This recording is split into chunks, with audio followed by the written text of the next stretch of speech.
Comrades, మిత్రులారా,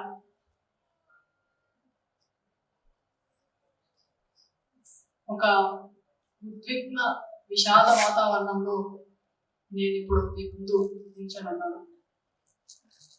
నిన్న చాలా మందికి వాళ్ళ సెల్ ఫోన్లలో, వాట్సాప్ గ్రూపుల్లో రిపబ్లిక్ డే శుభాకాంక్షలు అంది ఉంటాయి. చాలా పెద్ద పెద్ద జెండాలు ఎగరేసి ఉంటారు. రిపబ్లిక్ స్ఫూర్తిని, ప్రజాస్వామిక సంస్కృతి విలువలు, రాజ్యాంగ విలువలు, వీటన్నిటి గురించి చాలా గొప్పగా మాట్లాడుకొని ఉంటాం. సరిగ్గా 4 రోజుల ముందు 22వ తేదీ ఈ మొత్తం స్ఫూర్తికి చాలా భిన్నమైన, చాలా దుర్మార్గమైన ఒక దాడి జరిగింది. నిజానికి దాడి కాదని, అది ఒక దశ వరకు ఫాసిస్టుల విజయం. అది రాముడు వచ్చాడు అని మన పత్రికలన్నీ రాశారు. ఏ రాముడు? పౌరాణిక రాముడు కాదు, ఫాసిస్ట్ రాముడు. మన దేశంలో ఉండే వైవిధ్యభరితమైన సంస్కృతిని ధ్వంసం చేసే రాముడు. ఇక్కడి సంపదల్ని, శ్రమజీవుల నెత్తుటి ఉత్పత్తిని మొత్తంగా సామ్రాజ్యవాదులకు, కార్పొరేట్ శక్తులకు కట్టబెట్టే రాముడు. ఈ రాముడినే 6 ప్యాక్ రాముడు అని కథల రూపంలో విప్లవ రచయిత చెప్పారు. ఇంతకుముందు మన పుస్తకం ఆవిష్కరించింది. ఈ పరిణామక్రమం ఒక అంచుకి చేరుకున్న ఒక సందర్భాన్ని రిపబ్లిక్ డేకి 4 రోజుల ముందు చూసాం మనం. అంత మాత్రమే కాదు, 1947 నుంచి ఒక 100 సంవత్సరాలు, 2047 నాటికి మేము హిందూ రాష్ట్రాన్ని స్థాపిస్తాము అని వాళ్ళు ప్రకటించి ఆ దిశగా చాలా వేగంగా అడుగులేస్తున్నారు. ఇటీవలి కాలంలో, ముఖ్యంగా ఈ ఎన్డీఏ ప్రభుత్వం రెండోసారి అధికారంలోకి వచ్చిన తర్వాత, మనం ఊహించనంత వేగంగా రాజ్యాంగ సవరణలు జరిగిపోతుంది. ఐపీసీ అంతా వలస పాలనలో పుట్టినది. ఇది బ్రిటిష్ వాళ్ళ చట్టము.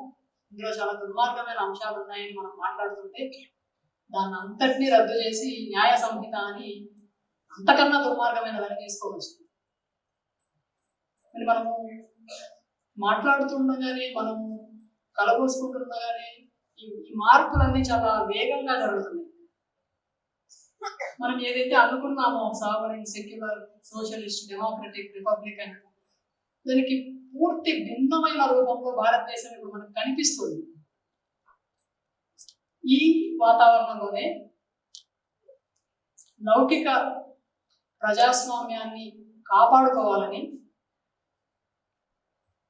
రాజ్యాంగాన్ని పరిరక్షించుకోవాలని చాలా మంది మాట్లాడుతున్నారు. ఆ దిశగా చాలా ఉద్యమాలు కూడా ముందుకు వచ్చాయి. ముఖ్యంగా సిఏఏ, ఎన్ఆర్సి చట్టం తీసుకొచ్చిన తర్వాత రాజ్యాంగాన్ని తీసుకొని, రాజ్యాంగ పీఠికల్ని బహిరంగంగా చదువుకుంటాము, రాజ్యాంగాన్ని కాపాడుకోవాలి అని ఒక పెద్ద మాస్ మూవ్మెంట్ స్థాయిలో ఒక జరిగిన ఆందోళన కూడా మనం చూసాం. ఈ స్థితిలో నిరసం రాజ్యాంగ వాదం గురించి మాట్లాడాలనుకుంది. అదేంటి, మేము రాజ్యాంగం గురించి, రాజ్యాంగాన్ని రక్షించుకోవాలని మాట్లాడుతుంటే మీరు రాజ్యాంగ వాదం అని, రాజ్యాంగాన్ని విమర్శించే ఒక వైఖరి తీసుకున్నారు అని మిత్రులు చాలా మంది అడిగారు. ఇది సరైన సందర్భమేనా అని కూడా అడిగారు. ఇంకొంతమంది కొంచెం హర్ట్ కూడా అయినట్టున్నారు. నిరసం రాజ్యాంగం మీద దాడి చేస్తుంది అని కూడా అన్నారు. అయితే మేము చెప్పదలుచుకుంది ఏంటంటే, రాజ్యాంగం కొన్ని ఆదర్శాలను ప్రకటించింది. రాజ్యాంగం ఆదర్శాలను మాత్రమే ప్రకటించింది. ఈ ఆదర్శాలను చేరుకునే మార్గం రాజ్యాంగంలో లేదు. రాజ్యాంగం దాని స్వభావరీత్యానే రాజ్యాంగంలో ఆ అవకాశం లేదు. ఫాసిజాన్ని ఓడించడానికి రాజ్యాంగ ఆదర్శాలతో, కేవలం ఆదర్శాలు మాత్రమే పట్టుకొని మాట్లాడితే, లేదా రాజ్యాంగం ప్రజలకు కల్పించిన కొన్ని అవకాశాలను ఉపయోగించుకొని ప్రయత్నం చేస్తే ఫాసిజాన్ని ఓడిస్తాము అని అనుకుంటే అది సాధ్యం కాదు. చాలా విస్తృతంగా జరగాల్సిన ఫాసిస్ట్ వ్యతిరేక పోరాటం అనేక కోణాల్లో, అనేక రూపాల్లో, అనేక పొరల్లో జరగాల్సిన ఫాసిస్ట్ వ్యతిరేక పోరాటం కేవలం మనము రాజ్యాంగంలో లేదా రాజ్యాంగబద్ధంగా ఉద్యమాలు చేస్తేనో, బీజేపీని దించి కాంగ్రెస్ను ఇంకొక పార్టీను అధికారంలోకి తీసుకొస్తేనో ఫాసిజం పోదు. ఈ విషయాన్ని గుర్తు చేయాల్సిన అవసరం ఉంది. ఎందుకంటే ఒక చాలా కీలకమైన సందర్భంలో మనం ఉన్నాము. మనం అందరం మన శక్తుల్ని కూడగట్టుకొని ఒక ఫాసిజానికి వ్యతిరేకంగా పెద్ద ఐక్య ఉద్యమాన్ని నిర్మించాలని అనుకుంటున్నాం. కాబట్టి మేము దీన్ని గుర్తు చేయాలని అనుకుంటున్నాం. మీరు కొంతమంది భ్రమపడినట్టుగా ఇది ఫాసిస్ట్ వ్యతిరేక ఐక్య సంఘటనని విచ్ఛిన్నం చేసేది కాదు, ఇది ఐక్య సంఘటనని డిస్టర్బ్ చేసేది కాదు, ఇది బలోపేతం చేసేది, మరిన్ని ఆలోచనల్ని ప్రేరేపించేది. రాజ్యాంగం గురించి అనేక ఆలోచన, రాజ్యాంగం గురించి మాత్రమే కాదు, రాజ్యం దాని స్వభావం గురించి మౌలికమైన అంశాలని మేము ఎప్పుడు మాట్లాడుతూ వచ్చేది. మార్క్సిజం చదివిన ప్రతి ఒక్కరికి రాజ్యం స్వభావం గురించి తెలిసి ఉంటుంది. ఇది చాలా మౌలికమైన విషయం. దీన్ని మళ్ళీ ఇప్పుడు మనము ఈ సందర్భంలో మళ్ళీ గుర్తు చేసుకోవాలి. ఇంకా చాలా స్పష్టమైపోయిన రాజ్య స్వరూపాన్ని మనం అర్థం చేసుకోవాల్సిన అవసరం ఉంది. అందుకోసమే మేము ఈ పేపర్ని రాజ్యాంగవాదం అనే దాన్ని మాట్లాడాలని, చర్చించాలని అనుకున్నాం. కాబట్టి ఇప్పుడు మాట్లాడడం అవసరమా అని చాలా మంది మిత్రులు అడుగుతున్నారు. ఇప్పుడే మాట్లాడాలి. ఎందుకంటే ఒక ప్రమాదం ముంచుకొచ్చినప్పుడు మనము మర్యాదస్తులాగానో, లేదంటే ఉదారవాదంతోనో, లేదంటే కొన్ని విషయాల్ని విస్మరించి కొంత సౌకర్యంగా ఉండే మాటలు మాట్లాడితే అయ్యే పని కాదు. కాబట్టి ఇప్పుడు మాట్లాడాల్సిన చాలా మౌలికమైన విషయాలు ఉన్నాయి. అయితే రాజ్యాంగం గురించి, రాజ్యాంగంలో ఉండే విషయాల గురించి చాలా మందికి తెలుసు. అంటే రాజ్యాంగం చాలా మంది చదువుకొని ఉంటారు, అకాడమిక్ గా కూడా చదువుకుంటున్నాం. దీని మీద చాలా విశ్లేషణలు కూడా ఉన్నాయి. రాజ్యాంగంలో ఉండే ప్రజానుకూల విషయాల గురించి చాలా విశ్లేషణలు కూడా ఉన్నాయి. నేను రాజ్యాంగంలో ఉండే ఆర్టికల్స్, వాటిలో ఉండే అధ్యాయాలు, నేను దాని జోలికి నేను పెద్దగా వెళ్ళను నా పేపర్లో. రాజ్యాంగం పట్ల ఉండవలసిన అవగాహన, ఉండవలసిన మార్క్సిస్ట్ అవగాహన, దాన్ని మరింత స్పష్టం చేసిన నక్సల్బరీ అవగాహన నుంచి బయలుదేరి రాజ్యాంగంలో ఉండే వైరుధ్యాల గురించి మాట్లాడాలని అనుకున్నాను. ఆ వైరుధ్యాన్ని మనం ఎట్లా అర్థం చేసుకుంటాము, ఆ వైరుధ్యానికి పరిష్కారం ఎక్కడ దొరుకుతుంది, రాజ్యాంగంలో ఉండే ప్రజానుకూల విషయాలైనా సరే, ప్రాథమిక హక్కులైనా సరే మనం ఎట్లా కాపాడుకోగలము, దీన్ని స్పష్టం చేసుకోవడం కోసమే ఈ పేపర్ని ప్రజెంట్ చేయాలని అనుకుంటున్నాను. అయితే ఇటీవల కాలంలో మేము గమనిస్తున్న మార్పులు, ఫాసిజం రాజ్యాంగంలో ఉండే ప్రాథమిక హక్కుల్ని, ప్రజానుకూల అంశాలని ఎంతగా ధ్వంసం చేస్తూ వస్తుందో, రాజ్యాంగాన్ని ధ్వంసం చేస్తుంది ఫాసిజం అని చాలా మంది మాట్లాడుతున్నారు. ఫాసిజం రాజ్యాంగాన్ని ధ్వంసం, రాజ్యాంగంలో ప్రజలకు అనుకూలమైన విషయాలు ఏవైతే ఉన్నాయో వాటిని మాత్రమే తీసేస్తూ వస్తుంది. రాజ్యాంగాన్ని మొత్తంగా ఫాసిస్టులు ధ్వంసం చేయరు. రాజ్యాంగం పట్ల చాలా చర్చ జరుగుతుంది, రాజ్యాంగం మీద చాలా చర్చ జరుగుతుంది. ఇట్లా అనేక వైపుల నుంచి వచ్చిన ఉద్యమాల వల్ల రాజ్యాంగం గురించి ప్రతి ఒక్కరూ మాట్లాడుతున్నారు. అంటే రాజ్యాంగం ప్రజల భావాల్లో, వాళ్ళ కామన్ సెన్స్ లో, భావోద్వేగాల్లో కూడా భాగమైపోయింది. మనం ప్రతి సందర్భంలోనూ రాజ్యాంగబద్ధంగా ఉండాలి, రాజ్యాంగ వ్యతిరేకంగా తయారవుతుంది ప్రభుత్వం, రాజ్యాంగం అనే మాట చుట్టూ చాలా విశ్లేషణలు, చాలా మాటలు మాట్లాడుతున్నారు. అంటే ఒక రకంగా ఇది ప్రజల చైతన్యంలో ఎంత భాగమైతే వస్తుందో, ఇంతకుముందు లాగా అంటే మనము ఈ 20-30 ఏళ్లలో మనం జరుగుతున్న మార్పులు మనం గమనిస్తే చాలా అట్టడుగు వర్గాల నుంచి ప్రజలు మాట్లాడుతున్నారు, ఎక్స్ప్రెస్ చేస్తున్నారు, చాలా ఉద్యమాలని వాళ్ళు ముందుకు తీసుకొని వచ్చారు, ఆకాంక్షలు ప్రకటితం అవుతున్నాయి. ఈ మొత్తం వీటన్నిటినీ వాళ్ళు రాజ్యాంగాన్ని ముందు పెట్టి మాట్లాడుతున్నారు. నిజానికి పౌర హక్కుల ఉద్యమం కూడా రాజ్యాంగబద్ధంగా ప్రభుత్వాలు నడుచుకోవాలని మాట్లాడుతుంది. అంటే అట్లా రాజ్యాంగం అనే మాట అందరి కామన్ సెన్స్ లో భాగమైంది. ఇది ఇంకో వైపు చూస్తే కనీసం న్యాయస్థానాలలో కూడా రాజ్యాంగబద్ధమైన తీర్పులు రావడం లేదు. అంటే ఉదాహరణకి ఆర్టికల్ 370, నేను వస్తాను ఆ రాజ్యాంగంలో, రాజ్య యంత్రాంగంలో భాగమైన న్యాయ వ్యవస్థ కూడా వస్తాను.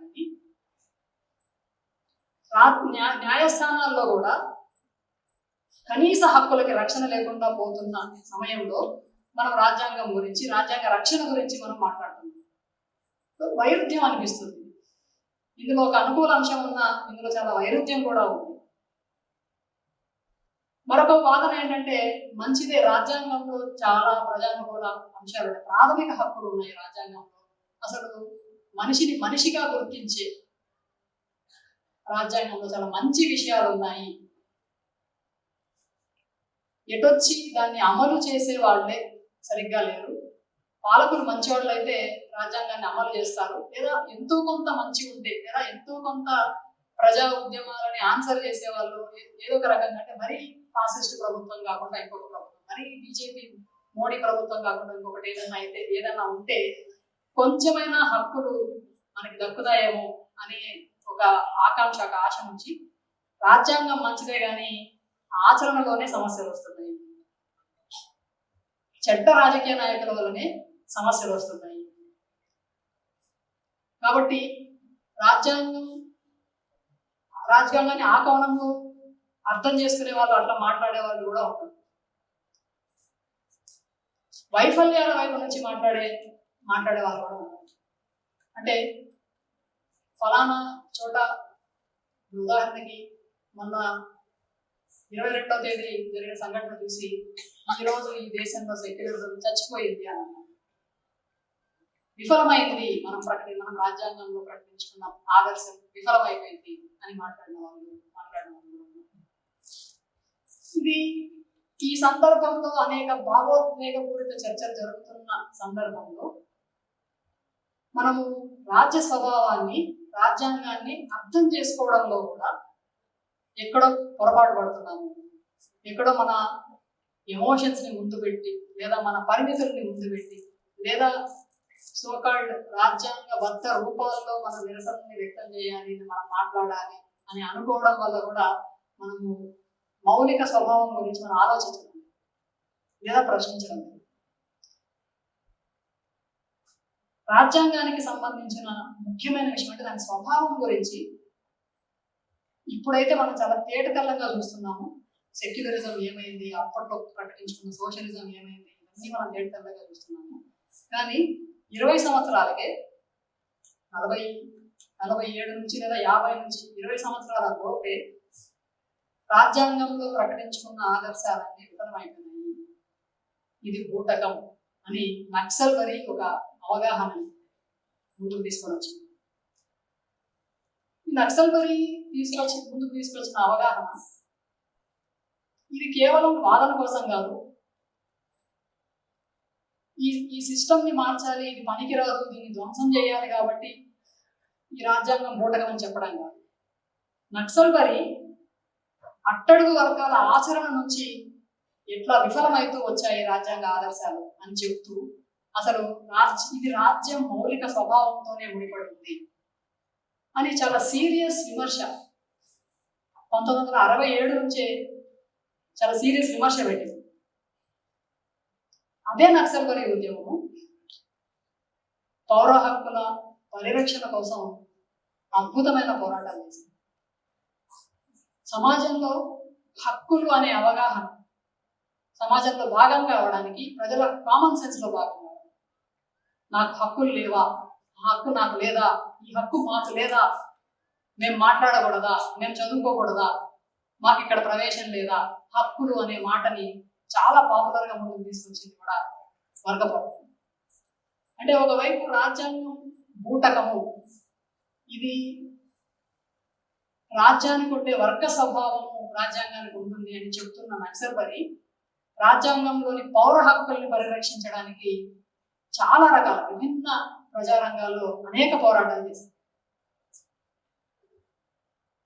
ఆ నక్సల్బరీ అవగాహనతోనే మనము రాజ్య స్వభావాన్ని, రాజ్యాంగాన్ని ఎట్లా అర్థం చేసుకోవాలి అని మేము మాట్లాడబోతున్నాము. ఇది రాజ్యాంగం మీద మీరు అనుకుంటున్నట్టుగా ఇది రాజ్యాంగం మీద దాడి కాదు. అట్లనే ఈ రాజ్యాంగం ద్వారా కనీసం కొన్ని సమూహాలకు అందిన హక్కులు కానీ, వాళ్ళ ఆకాంక్షలు కానీ, వీటన్నిటికీ వ్యతిరేకమైనది అసలు కానే కాదు.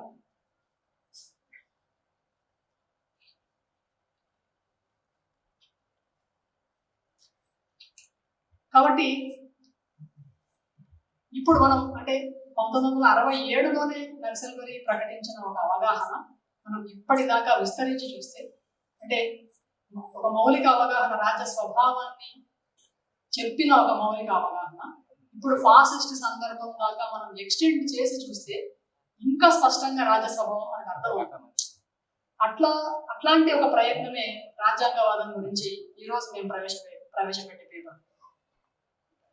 అసలు ఏ రాజ్యాంగమైనా అసలు రాజ్యాంగం అంటే ఏంటి? ఇంతక ప్రసాద్ గారు చాలా బేసిక్ క్వశ్చన్ వేశారు. రాజ్యం అంటే ఏంటి, రాజ్యాంగం అంటే ఏంటి, రాజ్యాంగవాదం అంటే ఏంటి? రాజ్యాంగవాదం ఒకటి కాదు. అట్లే రాజ్యం మామూలుగా ఈ మధ్య కాలంలో ఫేస్బుక్ లో సింగిల్ లైన్ కామెంట్స్ మీద చాలా చాలా చాలా చర్చ జరుగుతుంది. ఈ కమ్యూనిస్టులకి వాళ్ళ జార్గాన్ తప్ప వేరే ఏమి పట్టదు. ప్రభుత్వం అనొచ్చు కదా, ప్రతిదానికి రాజ్యం రాజ్యం అని అంటుంది. రాజ్యం అంటే ఎవరికి అర్థమైంది అంటే ఒక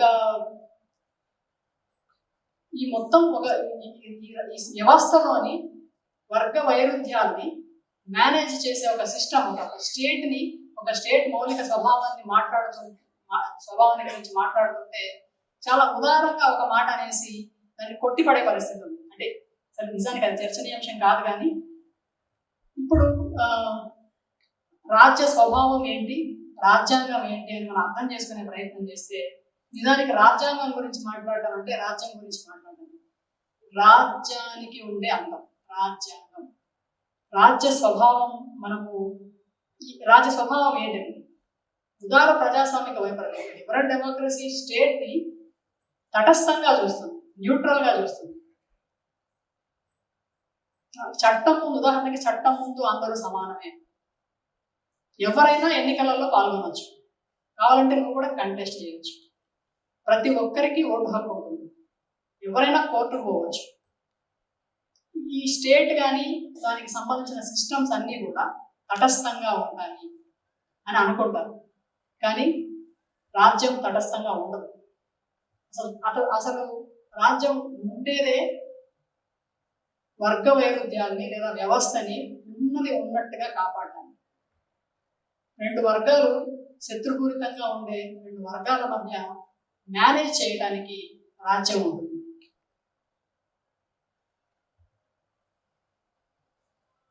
ఈ రాజ్యానికి లేదా పరిపాలనకి లేదా దీని ఫంక్షనింగ్ కి సంబంధించిన సూత్రాల గురించి చెప్పేదే రాజ్యాంగం. అయితే ఈ రాజ్యాంగాలు లేదా భారత రాజ్యాంగం ఎట్లా ఉనికిలోకి వచ్చింది? నేను ఇందాక చెప్పాను, రాజ్యాంగంలో ప్రజానుకూల అంశాలు కూడా ఉన్నాయి అనేసి. ఆధునిక రాజ్యాంగం ఉనికిలోకి రావడానికి చాలా ప్రయాణం చేయాల్సి వచ్చింది మానవ చరిత్ర.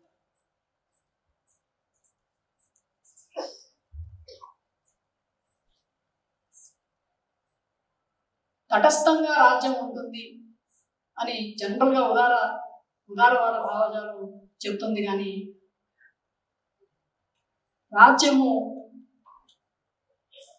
వర్గ వైరుధ్యాన్ని మేనేజ్ చేస్తున్న క్రమంలో అది పైకి నేను బూర్జువా వర్గానికి మాత్రమే ప్రాతినిధ్యం వహించడం లేదు, మొత్తం అందరికీ ప్రాతినిధ్యం వహిస్తున్నాను అని చెప్తూ న్యూట్రల్ గా ఒక ఫోర్స్ పెడుతుంది, న్యూట్రల్ గా కనిపించేలాగా చేసుకుంటుంది. ఇట్లా కనిపించే ప్రాసెస్ లో రాజ్యాంగం కూడా అదే విషయాలు మాట్లాడుతుంది. రాజ్యాంగంలో ఉండే అంశాలన్నీ మనం అంశాల వారీగా చూస్తే ఇది అంటే రావిశాస్త్రి దీన్నే ఒక మాట అంటాడు, మన దేశంలో ఎవరు కూడా భిక్షగాడు కానీ షావుకారు కానీ ప్లాట్ఫారాల మీద పండుకోకూడదు, తప్పు అనేది రావిశాస్త్రి వెటకారంగా అనుకుంటారు. న్యూట్రాలిటీ అంటే నిజానికి అది అంటే సమాజంలో సమానత్వం లేనప్పుడు, రెండు వర్గాలు ఉన్నప్పుడు అసలు న్యూట్రల్ గా ఉండడం అనేది సాధ్యమే కాదు. కాబట్టి ఏ రాజ్యం అనేది మనం స్పష్టంగా మాట్లాడుకోవాల్సిన అవసరం ఉంది. దాని నుంచే మనము రాజ్యాంగ స్వభావాన్ని గురించి కూడా మాట్లాడుకోవాల్సిన అవసరం ఉంది.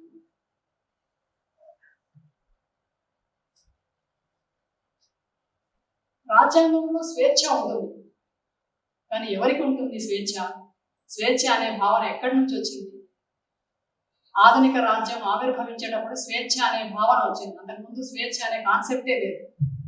ఉదాహరణకి ప్రజాస్వామిక ప్రభుత్వాలు ఏర్పడక ముందు, పార్లమెంటరీ ప్రజాస్వామ్యం రాకముందు రాజు ప్రజలు లేదా స్టేట్ సబ్జెక్ట్స్, ఈ ప్రజలు అనేవాళ్ళు రాజుకు లోబడి ఉండాలి. ఆ తర్వాత ఆధునిక రాజ్యం వచ్చిన తర్వాతనే ప్రభుత్వం అనేది ఒకటి, తర్వాత ప్రజలు లేదా సిటిజన్స్ లేదా పౌరులు అనే కాన్సెప్ట్ ఆధునిక రాజ్యం వచ్చిన తర్వాత వచ్చింది. ఆధునిక రాజ్య ఆవిర్భావం వెనుక భూస్వామ్యానికి వ్యతిరేకంగా జరిగిన చాలా పోరాటాలు. భూస్వామ్యాన్ని ఓడించి ఒక ఒక బూర్జువా రాజ్యాన్ని ఏర్పాటు చేసే క్రమంలో, ఒక బూర్జువా స్టేట్ని ఎస్టాబ్లిష్ చేసే క్రమంలో స్వేచ్ఛ అనే భావన ముందుకు వచ్చింది. నిజానికి స్వేచ్ఛ అంటే అక్కడ మార్కెట్ స్వేచ్ఛ, వ్యాపార స్వేచ్ఛ. కానీ భూస్వామ్యానికి వ్యతిరేకంగా పోరాటం చేస్తున్నప్పుడు అది ప్రజలందరి స్వేచ్ఛ గురించి మాట్లాడింది. ఎందుకనంటే భూస్వామ్యానికి వ్యతిరేకంగా ప్రజలందరూ పోరాటం చేశారు, ప్రజలందరూ త్యాగాలు చేశారు, కాబట్టి అది స్వేచ్ఛని ప్రామిస్ చేసింది. కానీ ఆచరణలో స్వేచ్ఛ ఎవరికి అని అంటే, ఆచరణలో స్వేచ్ఛ బూర్జువాలకి, పెట్టుబడిదారులు. కాబట్టి అది మార్కెట్ స్వేచ్ఛ. అంతకుముందు అది కూడా లేదు. కాబట్టి ఒక మార్కెట్ స్వేచ్ఛని లేదా ఈ మార్కెట్ స్వేచ్ఛగా వ్యాపారం చేసుకోవడానికి, మార్కెట్ స్వేచ్ఛగా అందరినీ రీచ్ కావడానికి అక్కడ మనుషులకు కూడా ఎంతో కొంత స్వేచ్ఛ ఉంటుంది. కాబట్టి ఆ పరిమితి మేరకే మనుషులకు స్వేచ్ఛ ఉంటుంది. అంతకుముందు పాత సమాజంలో రాజు అంటే దైవ స్వభావం, దైవ స్వరూపుడు రాజు అంటే. క్వశ్చన్ చేయడానికి వీల్లేదు అసలు. రాజుని ఎవరైనా క్వశ్చన్ చేస్తే శిరశ్చేదని అట్లా ఉండేది. అంటే అసలు క్వశ్చన్ మన ప్రాచీన కాలంలో కూడా చూసాం కదా ఎట్లాంటి స్థితి ఉండేది. ఒక యుగంలో రాచరికంలో, ఫ్యూడల్ సమాజంలో రాజ్యం ఎట్లా నడిచేది అని అంటే, ఆచారాలు, వ్యవహారాలు, ధర్మాలు, విధి నిషేధాలు, ఇవన్నీ కండిషన్స్ అన్నీ ఉండేవి. కండిషన్స్ ప్రకారంగా ప్రజలు నడుచుకోవాలి.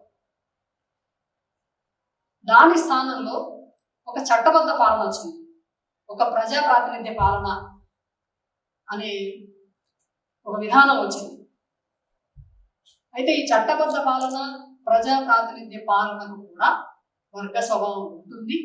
ఇది పెట్టుబడిదారి వర్గాన్ని రిప్రజెంట్ చేస్తుంది. కానీ అదే సమయంలో అంతకు ముందు ఉన్న సమాజానికి, ఆధునిక బూర్జువా రాజ్యం వచ్చిన సమాజానికి చాలా తేడా ఉంది.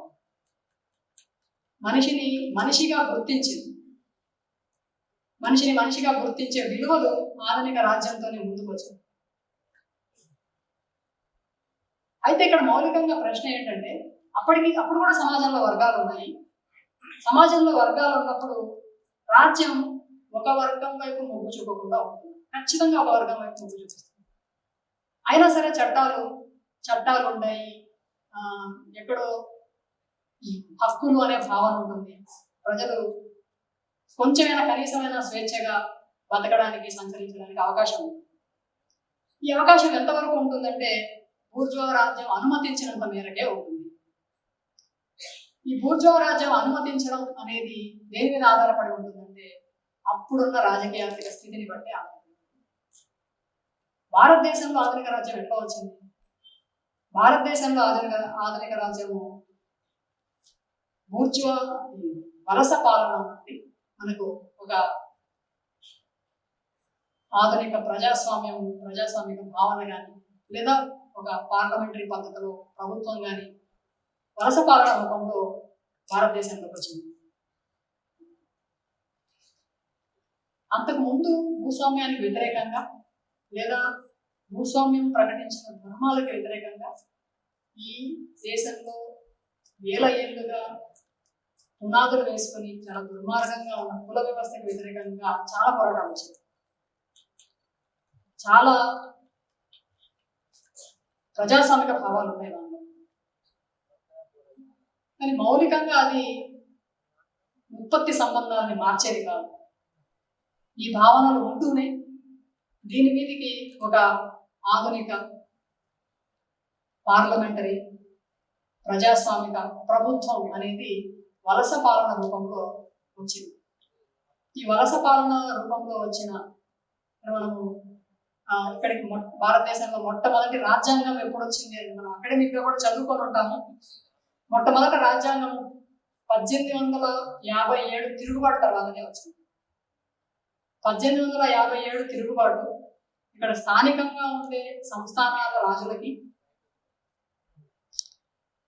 బ్రిటిష్ దురాక్రమణదారులకి లేదా ఈస్ట్ ఇండియా కంపెనీ దురాక్రమణకి వ్యతిరేకంగా పెద్ద ఎత్తున ఘర్షణ జరిగింది. ఈ ఘర్షణలో ప్రజలు కూడా పాల్గొన్నారు, రైతులు పాల్గొన్నారు,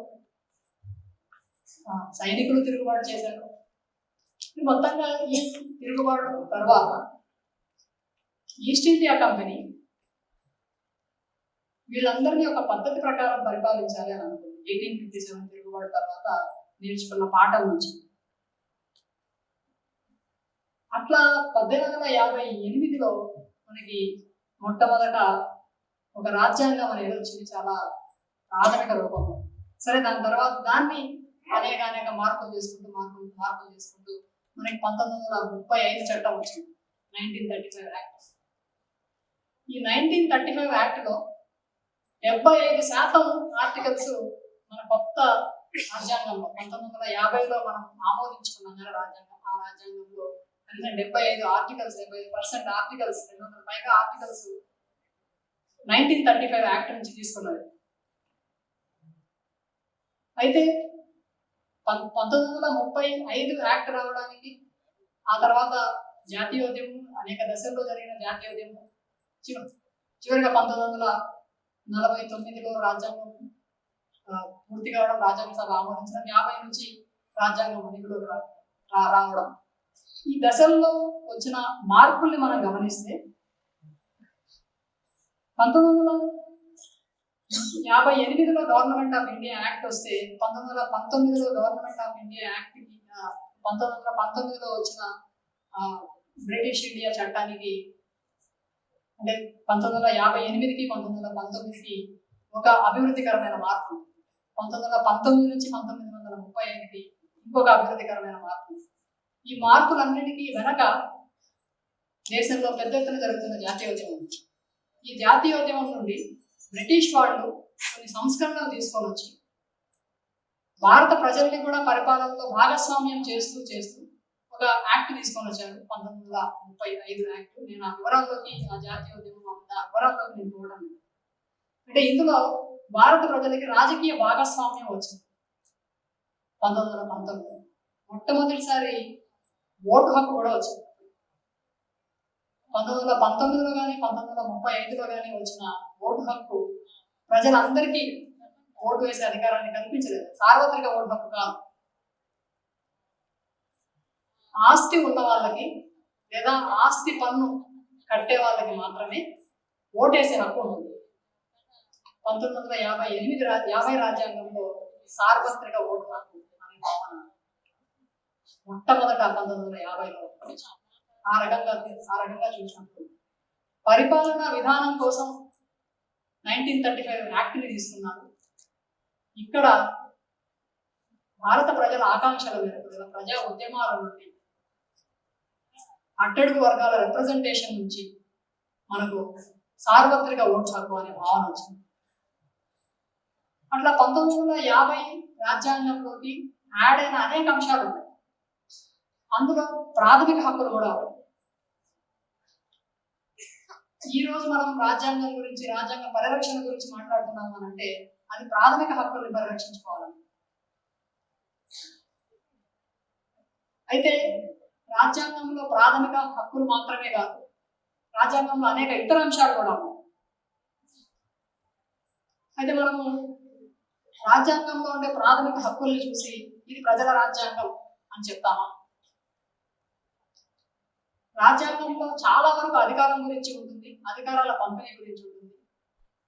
అది ప్రాథమిక హక్కుల్లో చెప్పిన విషయానికి పూర్తి భిన్నమైన విషయాలు కూడా రాజ్యాంగంలో ఉన్నాయి. అంటే వైరుధ్యాలు కూడా ఉన్నాయి. రాజ్యాంగం లోపలే చాలా వైరుధ్యాలు కూడా ఉన్నాయి. ఈ వైరుధ్యాల నుంచి మనం రాజ్యాంగ స్వభావాన్ని మనం ఎట్లా చెప్తాము? ఇంకో ప్రశ్న, 1950లో మనం ఆమోదించుకున్న రాజ్యాంగం భారత ప్రజలందరికీ ప్రాతినిధ్యం వహించేదా? మన రాజ్యాంగ పీఠిక we the people of India అని మొదలైంది. మాకు మేము ఇచ్చుకున్న రాజ్యాంగం అని, ప్రజలకు ఇచ్చుకున్న రాజ్యాంగమేనా? అందులో ప్రజలకు సంబంధించిన అనేక విషయాలు ఉండొచ్చు. 1950లో ఆమోదించిన లేదా 50 నుంచి ఫంక్షన్లోకి వచ్చిన రాజ్యాంగం తయారు కావడానికి, రూపొందించడానికి వెనక రాజ్యాంగ సభ ప్రాతినిధ్యం కనుక మనం చూస్తే అందులో సుమారుగా 80% కన్నా ఎక్కువ అగ్రవర్ణ పురుషులు ఉన్నారు. ఈ రాజ్యాంగ సభకు రిప్రజెంట్ చేసిన వాళ్ళు చాలా మంది బ్రిటిష్ ప్రావిన్స్ల నుంచి ఎన్నికైన వాళ్ళు. అయితే ఏ ఎన్నిక లేకుండా సంస్థానాల నుంచి నామినేటెడ్ మెంబర్స్ కూడా అందులో జాయిన్ అయినారు. ఈ ఎన్నికైన ప్రతినిధులు కూడా 1935 ఓటు హక్కు 1935 ఓటు హక్కు ద్వారా ఎన్నికైన ప్రజాప్రతినిధులు. 1935 యాక్ట్లో సార్వత్రిక ఓటు హక్కు లేదు. ఆస్తి ఉన్న వాళ్ళకు మాత్రమే ఓటు హక్కు. ఆస్తి ఉన్న వాళ్ళు ఓటు వేయగా ఎన్నుకున్న ప్రజాప్రతినిధులు వాళ్ళు రాజ్యాంగ సభలో ఉన్నవాళ్ళు.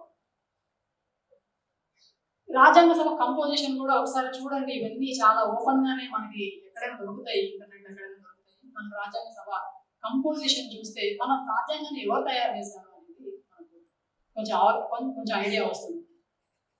అయితే ముఖ్యమైన విషయం ఇందులో అంబేద్కర్ పాత్ర చాలా ఉంది. మన రాజ్యాంగంలో ప్రజానుకూల అంశాలు అన్ని కలవడానికి అంబేద్కర్ పాత్ర చాలా ఉంది. అయితే అంబేద్కర్ ఆలోచనలు అన్ని రాజ్యాంగంలో రిఫ్లెక్ట్ కాలేదు. అంబేద్కర్ ఆయన ఆలోచనలన్నీ అందులో ప్రతిఫలించలేదు. ఇది అంబేద్కరే చెప్పాడు చాలా సందర్భాలు. ఆయన అభిప్రాయాలు చాలా సార్లు రాజ్యాంగ సభ ఆమోదించలేదు. రాజ్యాంగ సభ ఆమోదించిన వాటినే డ్రాఫ్ట్ చేయాలి. డ్రాఫ్టింగ్ కొన్ని పరిమితుల్లో నేను చాలా పరిమితుల్లో పనిచేయవలసి వచ్చింది అని ఆయన చెప్తున్నారు. అయితే ఈ పని కూడా అంబేద్కర్ చేతుల మీదగానే ఎందుకు జరిగింది అంటే, అంబేద్కర్ భారతదేశ ప్రజల్ని అక్కడ రిప్రజెంట్ చేసింది. అంబేద్కర్ రాజ్యాంగ సభలో ఉన్న వందలాది ప్రతినిధులు కాదు, ఆయన అట్టడుగు వర్గాల వాళ్ళ కోసం పోరాడుతూ ఆయన అట్టడుగు వర్గ ప్రజల రిప్రజెంటేటివ్ గా ముందుకు వచ్చిన అంబేద్కరే ప్రజల్ని రిప్రజెంట్ చేస్తూ రాజ్యాంగంలో ప్రజానుకూల విషయాలు కలిసేలాగా ఆయన తన పాత్ర నిర్వర్తించారు.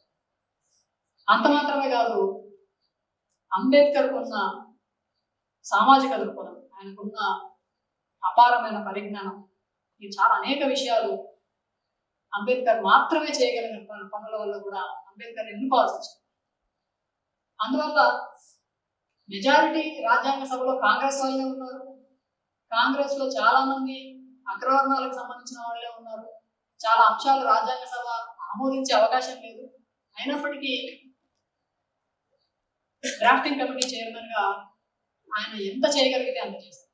ఎందుకంటే అంబేద్కర్ బ్రిటిష్ ఇండియాలో కూడా దళితులకి మేలు చేసే ఏ ఒక్క అవకాశాన్ని వదిలిపెట్టారు. జాతీయోద్యమంలో అందరూ చాలా మంది నాయకులు సైమన్ కమిషన్ కి వ్యతిరేకంగా సైమన్ గో బ్యాక్ అంటే ఆయన సైమన్ కమిషన్ ముందు అట్టడుగు వర్గాల ఆకాంక్షలు సైమన్ కమిషన్ ముందు పెట్టారు. రౌండ్ టేబుల్ కాన్ఫరెన్స్ లో ఆయన పాల్గొన్నాడు. అంటే ఇక్కడ భారత సమాజంలో లేదా ఇక్కడున్న భూస్వామ్య కుల వ్యవస్థ చెయ్యలేని పనిని ఒక ఆధునిక రాజ్యం లేదా ఆధునిక రాజ్యాంగం లేదా ఒక బూర్జువా డెమోక్రసీ చేయగలుగుతుంది, కనీసం అవకాశం ఉంటుంది అని అనుకున్నాడు. కాబట్టి ఆయన చాలా సార్లు అట్టడుగు వర్గాల వైపు నుంచి రిప్రజెంట్ చేశారు. అది జాతీయోద్యమంలో ఉన్న మెయిన్ లీడర్షిప్ కి వ్యతిరేక భిన్న వైఖరులు చాలా సందర్భాల్లో అంబేద్కర్ తీసుకున్నాడు. అట్టడుగు వర్గాల దళితుల ఆకాంక్షల్ని ముందుకు పెట్టడానికి, వాళ్ళకి ప్రత్యేక రక్షణలు కల్పించడానికి. ఇదే పనిని రాజ్యాంగ సభల్లోని అనేక డిబేట్స్ లో చాలా సందర్భాల్లో అంబేద్కర్ మాట్లాడుతూ వచ్చాడు. అందులో భాగంగా మనకు చాలా స్పష్టంగా వెట్టి చాకిరీని రద్దు చేసే అంశం రాజ్యాంగంలో ఉంది. వెట్టి చాకిరీ అనేది వేరే ఏ దేశాల రాజ్యాంగంలో ఉండే అవకాశం లేదు, ఎందుకంటే ఇక్కడ మాత్రం వెట్టి చాకిరీ. అంటరానితనం గురించిన ప్రస్తావన ప్రాథమిక హక్కుల్లో ఉంటుంది, అది ఏ రాజ్యాంగంలో ఉండదు. నిజానికి ప్రాథమిక హక్కులే బ్రిటిష్ కాన్స్టిట్యూషన్ లో లేవు. 1935 1935 యాక్ట్ లో ప్రాథమిక హక్కులు లేవు. భారత రాజ్యాంగం 50లో ఆమోదించిన భారత రాజ్యాంగంలోనే ప్రాథమిక హక్కులు ఉన్నాయి. ప్రాథమిక హక్కులు అనే భావన అక్కడికి వచ్చింది.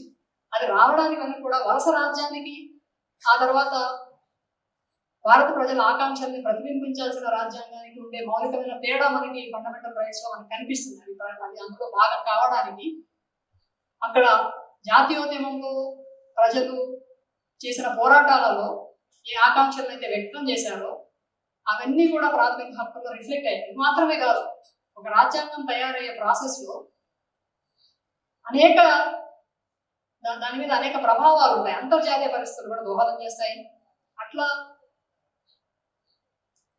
సోవియట్ విప్లవం కానీ ఒక సోషలిజం లేదా అంటే సోషలిజం అనే మాటని 1950 రాజ్యాంగ పీఠికలో లేదు, కానీ సమానత్వం అనే మాటని తీసుకురావడానికి కానీ,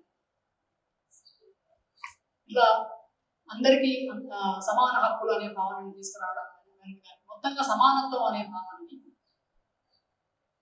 సోషలిస్ట్ విప్లవం, కార్మిక వర్గ విజయవంతమైన కార్మిక వర్గ విప్లవం ఒక ఆదర్శంగా మొత్తం ప్రపంచానికి అంతా ఒక ఆదర్శంగా అందించింది. అందులో భాగంగా సోషలిజానికి సంబంధించిన కొన్ని అంశాలు కూడా పరిపాలనలో భాగమయ్యాయి. తర్వాత అవి ఏ ఫామ్ లో వచ్చాయి, అవి ఎట్లా ఇంప్లిమెంట్ అయినాయి అనేది వేరే చర్చ.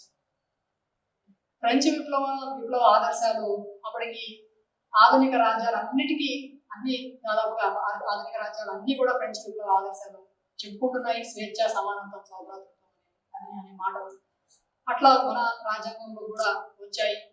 ఇట్లా అనేక అంశాలు, అటు పీడిత కులాల వైపు నుంచి జరిగిన పోరాటాలు, కార్మికోద్యమాలు, అంతర్జాతీయ పరిస్థితి, ఈ అనేక అంశాల నేపథ్యంలో ప్రాథమిక హక్కులు మన రాజ్యాంగంలోకి వచ్చాయి.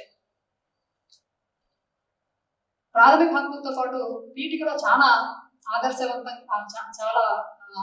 చాలా ఆదర్శాలు మనం ప్రకటించుకున్నాం.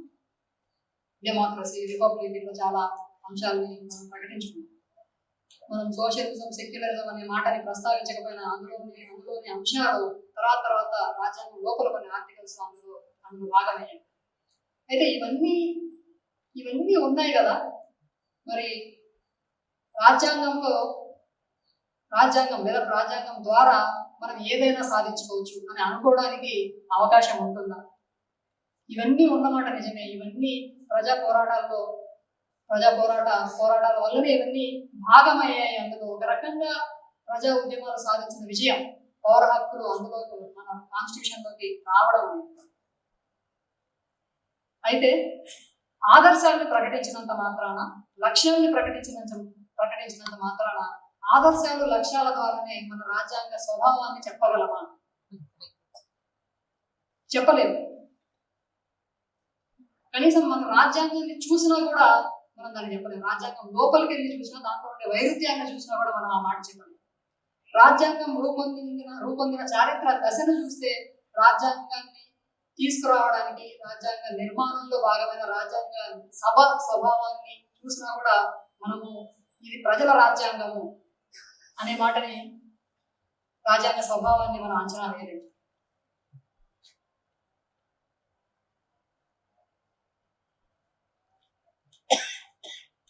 ఇక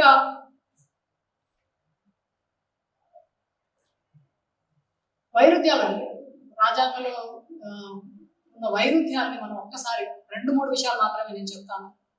అంటే ఇవన్నీ రాజ్యాంగ స్వభావాన్ని అర్థం చేసుకోవడానికి మాత్రమే.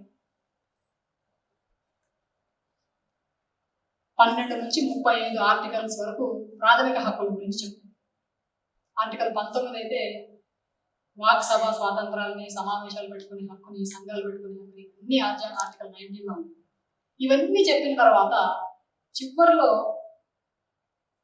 ఇవన్నీ వాక్ సభా స్వాతంత్రాలు ఏవైనా సరే రాజ్యం ఎప్పుడు కావాలంటే అప్పుడు రద్దు చేయొచ్చు. ఒక చట్టాన్ని తీసుకొని రద్దు చేయొచ్చు, లేదా ఆ క్లాస్ ప్రకారంగా రద్దు చేయొచ్చు.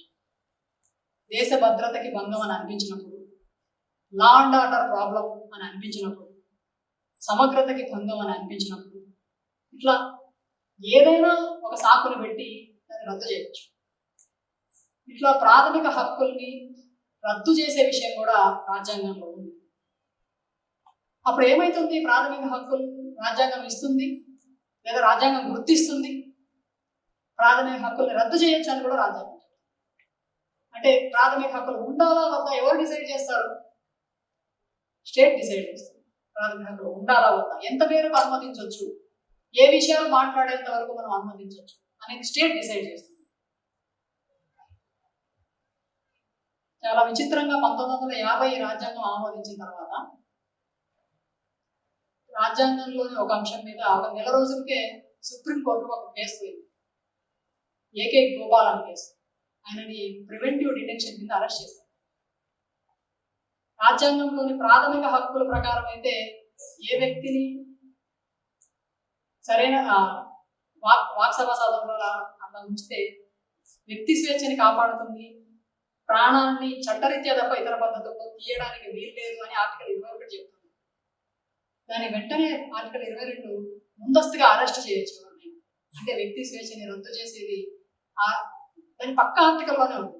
ఈ ప్రివెంటివ్ డిటెన్షన్ రాజ్యాంగ మౌలిక సూత్రాలకి వ్యతిరేకము, రాజ్యాంగ హక్కులకి వ్యతిరేకము అని సుప్రీంకోర్టులో చేస్తుంది.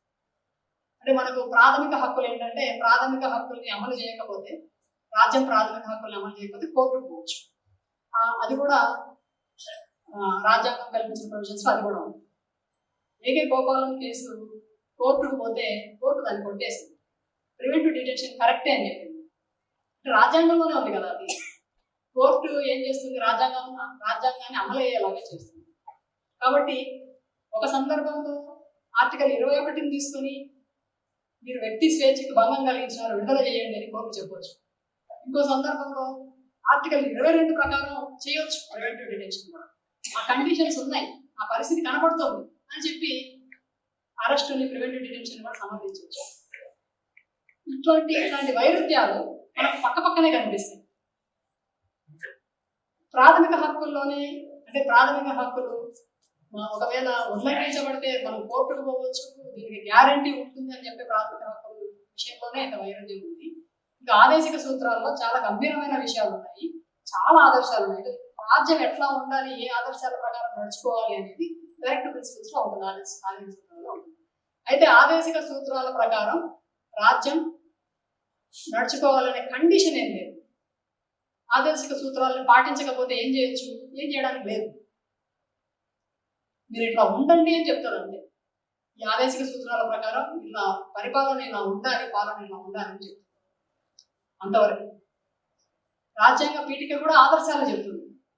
అంబేద్కర్ ఒక సందర్భంలో రాజ్యాంగ పీఠిక ఎప్పుడో ఫ్రెంచ్ రెవల్యూషన్ నాటికి స్వేచ్ఛ, సమానత్వం, సౌభ్రాతృత్వం అనే అంశాలు ఉన్నాయి దాంట్లో. ఊరికే మాటలుగా రాస్తే సరిపోతుందా? అవి అమలు కావడానికి తగిన యంత్రాంగం గురించి ఏమైనా ఉందా రాజ్యాంగంలో? ఊరికే పీఠికలో ఈ మాటలు ఉన్నంత మాత్రం సరిపోదు అని అంబేద్కర్ చెప్పారు ఒక సందర్భంలో. అంటే రాజ్యాంగంలోని వైరుధ్యాలు రాజ్యాంగ నిర్మాణంలో కీలక పాత్ర పోషించిన అంబేద్కర్ కూడా చాలా స్పష్టంగా తెలుసు. ఆయన దాన్ని ఎత్తి చూపించారు. భారతదేశం ఒక ఫెడరల్ స్ఫూర్తి కలిగి ఉంటుంది రాజ్యాంగం. అయితే ఈ ఫెడరల్ స్పిరిట్ అనేది భారతదేశాన్ని నిర్వచించే క్రమంలో ఒక చిన్న మెలిక ఉంది. భారతదేశం యూనియన్, ఒక రాష్ట్రాల యూనియన్ అని చెప్తుంది, ఫెడరేషన్ అని చెప్పదు. ఫెడరేషన్ అని చెప్పడానికి, యూనియన్ అని చెప్పడానికి తేడా ఏంటంటే, ఫెడరేషన్ అని చెప్తే రాష్ట్రాలకి అన్ని హక్కులు ఉంటాయి, యూనియన్ అని చెప్తే పాక్షిక హక్కులు మాత్రమే ఉంటాయి. అది ఎంత మేరకు ఉండాలో అంత మేరకు ఉంటుంది. దానికి కూడా రాజ్యాంగంలో అంటే స్టేట్స్కి స్టేట్ గవర్నమెంట్స్ కి ఎంతవరకు స్వేచ్ఛ ఉంటుంది, వాళ్ళకి ఎంతవరకు హక్కు ఉంటుంది అనేది దాంట్లో ఉంటుంది. విడిపోయే స్వేచ్ఛ ఉండదు అసలు. రాష్ట్రాలకు ఒకసారి యూనియన్ లో భాగమైన రాష్ట్రాలకి విడిపోయే స్వేచ్ఛ ఉండదు. మరి భారతదేశంలో భాగమైన రాష్ట్రాలన్నీ అంగీకరించే భాగమైనాయా, రాజ్యాంగాన్ని అంగీకరించే భాగమయ్యాయా? కొన్ని వందల సంవత్సరాలు, కొన్ని వందల సంస్థానాలు 1950 తర్వాత భారతదేశంలో కలిసాయి. రాజ్యాంగ సభ చర్చల్లో వాళ్ళ ప్రమేయం లేదు, వాళ్ళ రిప్రజెంటేషన్ లేదు అసలు. అంటే ఒక్క మాటలో చెప్పాలంటే హైదరాబాద్ స్టేట్ కి రాజ్యాంగానికి సంబంధం లేదు. వాళ్ళు రాజ్యాంగాన్ని ఆమోదించే హైదరాబాద్ రాష్ట్ర ప్రజలు లేదా తెలంగాణ ప్రజలు రాజ్యాంగాన్ని ఆమోదించి అందులో భాగం కాలేదు, ఇండియన్ యూనియన్లో భాగం కాలేదు. కాశ్మీర్ అని ఆమోదించి అందులో భాగం కాలేదు, చాలా కండిషన్స్ పెట్టింది ఇండియన్ యూనియన్లో భాగం కాదు. అవన్నీ ఏమైనాయో మనం ఇప్పుడు చూస్తున్నాం. వాళ్ళ సార్వభౌమత్వానికి లేదా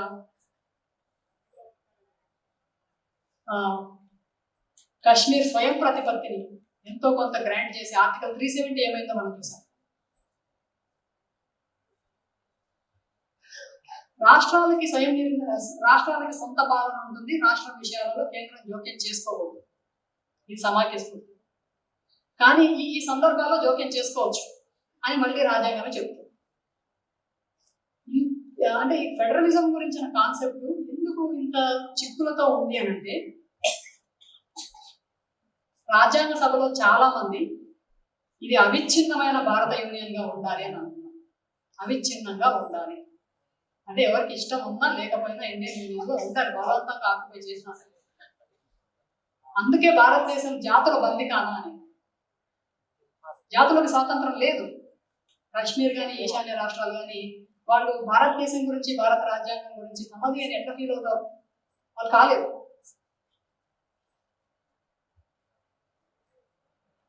సరే, ఆర్టికల్ 31 వ్యక్తిగత ఆస్తి హక్కుని గుర్తించి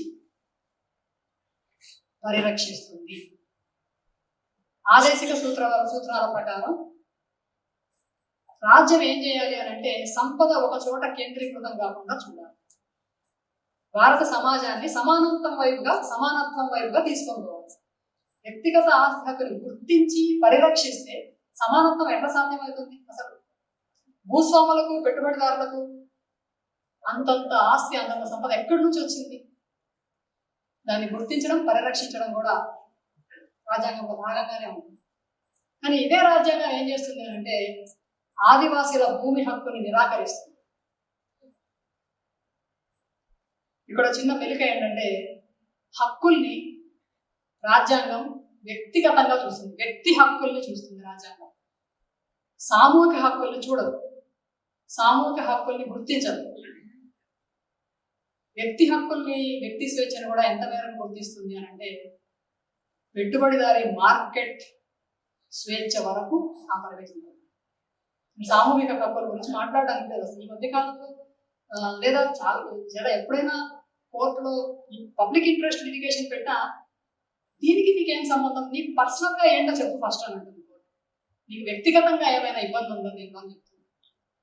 అంతేగాని మా సమూహం, మా అది, మా ఇది, మా అంటే ఒప్పుకోరు. ఆస్తిని వ్యక్తిగతంగా చూస్తుంది, హక్కులు కూడా వ్యక్తిగతంగా చూస్తుంది. హక్కులు వ్యక్తిగతంగా ఉండవు, సామూహికంగానే ఉంటాయి. సమూహాలకు ఉంటాయి, సమూహాలకు హక్కులు ఉంటాయి. సమూహాల హక్కుల గురించే కదా మనం మాట్లాడేది. ఒకళ్ళు ఇద్దరు, ఇప్పుడు ప్రధానమంత్రి బీసీ అని చెప్పుకుంటున్నాడు. బీసీలందరి ప్రతినిధి లేదా బీసీలందరి ఆకాంక్షలు నెరవేరినట్టు అవుతాయా? మన సామూహిక హక్కుల గురించి కదా మాట్లాడేది. మరి సామూహిక హక్కులకి ఎట్లా గుర్తిస్తుంది, దాన్ని ఎట్లా పరిరక్షిస్తుంది? ప్రజానుకూల అంశాలు రాజ్యాంగంలో చాలా ఉన్నాయి, కానీ ఆ ప్రజానుకూల అంశాలకి ఇన్ని పరిమితులు ఉన్నాయి. సారాంశంలో ఆధిపత్య శక్తుల్ని రక్షించడానికి రాజ్యాంగం ఎక్కువ ఉపయోగపడుతుంది. దాని ప్రాక్టీస్ చూస్తే మనకు అర్థమైంది. ఈ ఊరికే మేమైతే క్లాస్ స్ట్రగుల్ పాలిటిక్స్ లో ఉన్నాం కాబట్టి చెప్పడం లేదు. ఆచరణలో ఈ ప్రజలకు సంబంధించిన విషయాలు, ప్రజలకు అనుకూలంగా ఉన్న విషయాలు కూడా ఏమైపోతూ వచ్చాయి, ఇది ఎట్లా ఆధిపత్య శక్తులకి రక్షణగా ఉంటూ వచ్చింది అనేది అర్థమైంది. మనం దళితుల హక్కుల గురించి ఉన్న ప్రొవిజన్స్, రాజ్యాంగంలో ఉన్న ప్రొవిజన్స్ కి దాని ఆచరణ తేడా, మనం అంటే ఆచరణకి మరి రాజ్యాంగంలో దానికి సంబంధం ఏంటి అని మీరు అడగచ్చు. ఫండమెంటల్ రైట్స్ లో చెప్పిన వాటిని పరిరక్షించడానికి చాలా వ్యవస్థలు ఉన్నాయి, న్యాయ వ్యవస్థతో సహా. కానీ ఆచరణలో అవన్నీ ఏమవుతున్నాయంటే ఈ సిస్టమ్స్ అన్ని ఎట్లా పనిచేస్తున్నాయో వాటి స్వభావాన్ని చూస్తే మనకు అర్థం. వాటి స్వభావం వల్లనే హక్కుల్ని నిరాకరించే, తొలగించే అంశం కూడా రాజ్యాంగంలోనే ఉంది. అది రాజ్యాంగ స్వభావంలోనే భాగం. కాబట్టి స్టేట్కి ఉండే క్యారెక్టర్ రాజ్యాంగానికి ఉంటుంది. వర్గ స్వభావం, భారతదేశంలో అయితే కుల స్వభావం కూడా ఉంటుంది, పితృస్వామిక స్వభావం కూడా ఉంటుంది.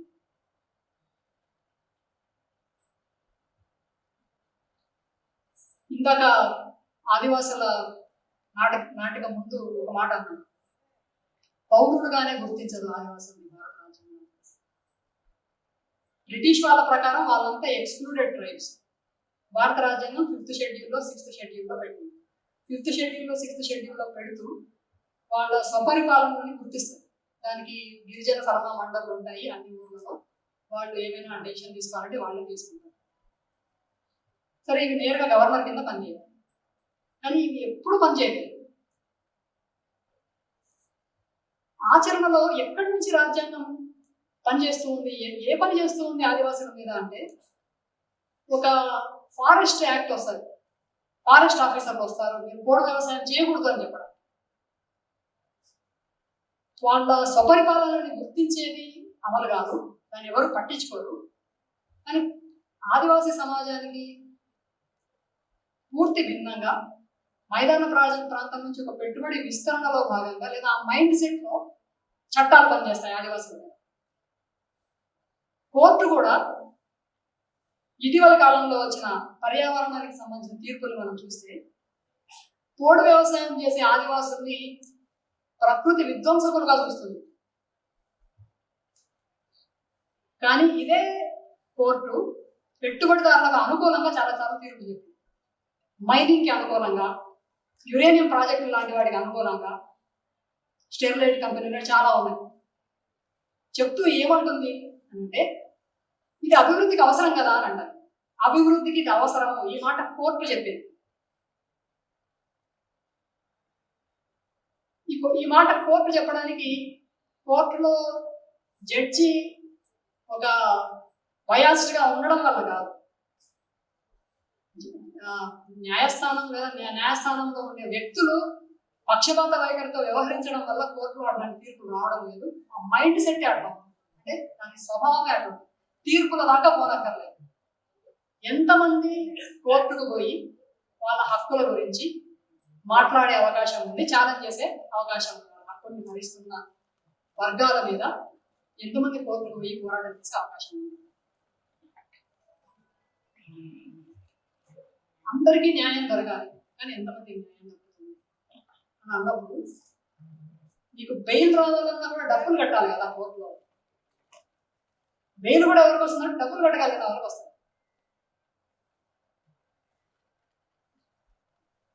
ఆచరణలో ప్రాథమిక హక్కులకి భంగం కలిగినప్పుడు మనం ఎక్కడికి పోవాలి? కోర్టుకు పోవాలి.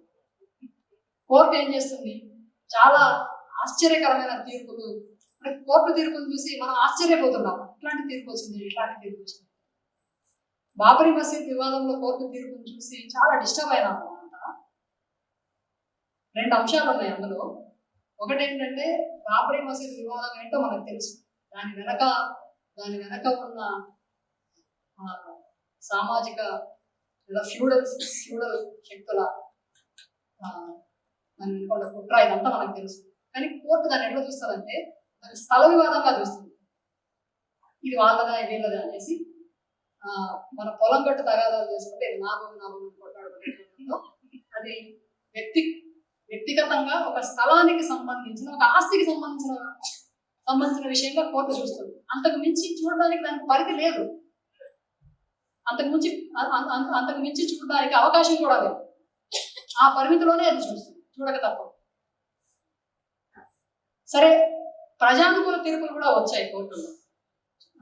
మనము ఈ మధ్య కాలంలో బిల్కిస్ బాను తీర్పు చూసి మనం చాలా సంతోషపడ్డాం, విజయం అని అనుకున్నాం. కానీ నిజానికి అది విజయం కాదు. బిల్కిస్ బాను లాంటి వేలాది మంది బలైపోవడానికి కారణమైన వాడు ఇప్పుడు రాజ్యం చేస్తున్నాడు. న్యాయం దక్కినట్టు కాదు, అదొక ఆత్మసంతృప్తి అంతే. సరే, దాన్ని అట్లా చెప్తే, దాన్ని అలా ఉంచితే తీర్పులు లేదా న్యాయస్థానం చూసే తీరు, ఇదంతా మనము ఎన్ని కేసులు ఫైల్ అవుతున్నాయి, ఎట్లాంటి తీర్పులు వస్తున్నాయి అనే దాని నుంచి మనం కొన్ని ఉదాహరణలుగా తీసుకొని చెప్పొచ్చు.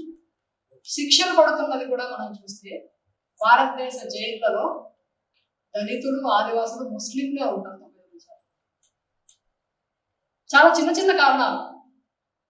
ఎంత చిన్న కారణాలు అంటే వాళ్ళకి లాయర్ తెలియదు, ఈ సిస్టమ్ తెలియదు, బెయిల్ డబ్బులు పెట్టుకొని బెయిల్ సంపాదించుకోలేదు, వాళ్ళంతా ఉంటారు.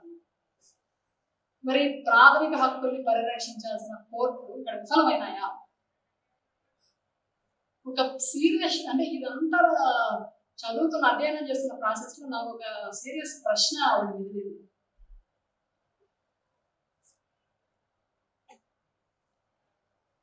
ప్రజల్ని కాపాడడానికి కోర్టులు ఉన్నాయా? ప్రజల బారి నుండి ప్రభుత్వాన్ని కాపాడడానికి కోర్టులు ఉన్నాయా? ఈ ప్రశ్న రాజ్యాంగం మీద కూడా వేసుకోవచ్చని నేను అనుకుంటున్నాను. ప్రజల్ని కాపాడడానికి రాజ్యాంగం ఉందా? వ్యవస్థని కాపాడడానికి రాజ్యాంగం ఉందా?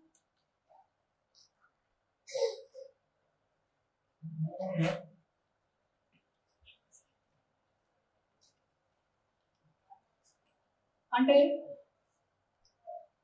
రాజ్యాంగంలోని ఆదర్శాలు, పౌర హక్కుల్లో చెప్పిన అంశాలు, ప్రాథమిక హక్కుల అమలు, ఈ ప్రాథమిక హక్కుల్ని రద్దు చేయడానికి కానీ ఆదేశించడానికి జవాబుదారీతనం లేని విషయం కానీ రాజ్యాంగంలో ఉంది.